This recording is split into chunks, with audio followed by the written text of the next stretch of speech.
नमोस्तु महाराज श्री।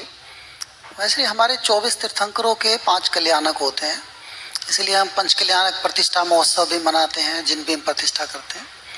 ऐसे जैसे भरत स्वामी हैं, बाहुबली स्वामी हैं, जम्बू स्वामी हैं, इसी प्रकार जैसे एक तीर्थ पे एक मंदिर बन रहा है विष्णु कुमार मुनि और अकंपनाचार्य आदि 700 मुनियों का। महाराज जी, मैं ये जानना चाहता हूँ इन प्रतिमाओं की प्रतिष्ठा क्या होती है कि ये पूजनीय बनती है, उसमें किस तरह की प्रतिष्ठा की जाती है? देखिए, हमारे शास्त्रों में मुख्य रूप से 24 तीर्थंकरों की प्रतिमा की प्रतिष्ठा का विधान है। पंच परमेष्ठी की प्रतिमा का भी विधान है और उसमें किसी के तदाकार प्रतिमा की स्थापना का विधान नहीं। हम पिछले 2000 वर्षों के इतिहास को पलटकर देखते हैं तो संपूर्ण भारतवर्ष में हमें 24 तीर्थंकरों की प्रतिमा ही विराजमान होती दिखाई पड़ती है। कुछ अपवाद है, जैसे आचार्य कुंद की प्रतिमा हमने सिरोंजी में देखी, जो वंदना मुद्रा में। एक प्रतिमा विदिशा में देखी मुनि महाकीर्ति की, वो 11वीं शताब्दी की, 11वीं शताब्दी के उत्तरार्ध की, वो भी वंदना मुद्रा में। बाकी साधु परमेष्ठी की मुद्रा अंकित की भी कई जगह देखी गई। भरत और बाहुबली की प्रतिमा, बाहुबली भगवान की प्रतिमा तो गोमटेश में है ही। इसके अलावा बिलहरी में बाहुबली भगवान की 8वीं शताब्दी की प्रतिमा देखी। सिरोंजी में एक भरत और बाहुबली का 2.5 फीट की प्रतिमा का अंकन देखा, जिसमें भरत चक्रवर्ती के चिन्ह में चक्र बना हुआ और वो 2.5 फीट की खंडित थी मूर्ति। लेकिन ये मूर्तियां कुछ ही बनाई गई, इनको प्रमुखता नहीं दी गई, नहीं तो ये बहुलता से मिलती। इसके पीछे मुझे एक ही मकसद दिखाई पड़ता है कि हमारी एक ही मान्यता, हमारे मूल आराध्य केवल और केवल 24 तीर्थंकर हैं।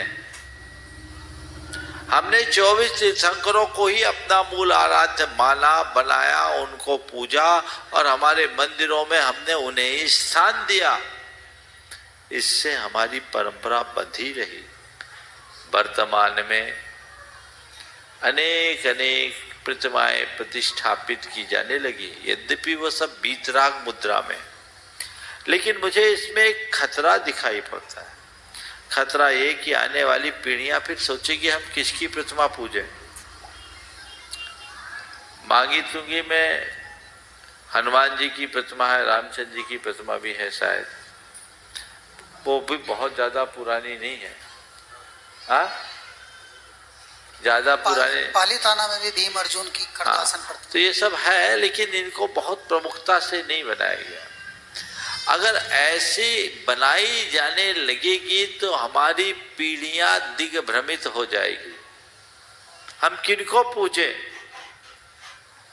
ये बड़ा नुकसान होगा। इसलिए इनको प्रोत्साहित नहीं किया जाना चाहिए। अब गणधरों की प्रतिमाएं आने लगी, फिर आपके जाकर आपने जैसे कहा कंपनाचार्य आदि 700 मुनियों की प्रतिमा स्थापित। ये नया इनोवेशन मेरे विचार से हमारी संस्कृति के लिए अनुकूल नहीं है। डॉक्टर बलदेव उपाध्याय प्राच्य विद्या के विशारद हुए हैं, बड़े विद्वान हुए।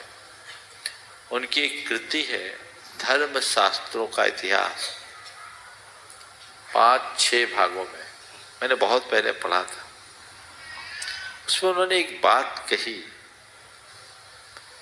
कि जैन परंपरा अभी तक इसीलिए बंधी रही कि उन्होंने अपने मूल आराध्य के रूप में केवल 24 तीर्थंकरों को ही मान्य किया, और वैदिक परंपरा इसलिए भटकी क्योंकि उन्होंने बहुदेवतावाद को स्वीकार कर लिया, और बढ़ते हुए बहुदेवतावाद ने वैदिक परंपरा को छिन्न भिन्न कर दिया।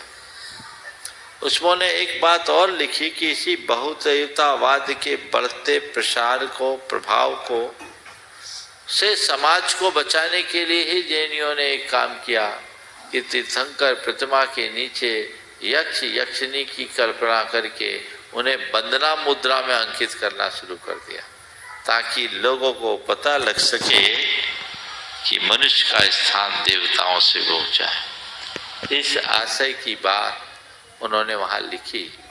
तो कुल मिलाकर इन बातों पर गंभीरता से विचार होना चाहिए और इस तरह की प्रवृत्तियों को प्रोत्साहित करने से बचना चाहिए।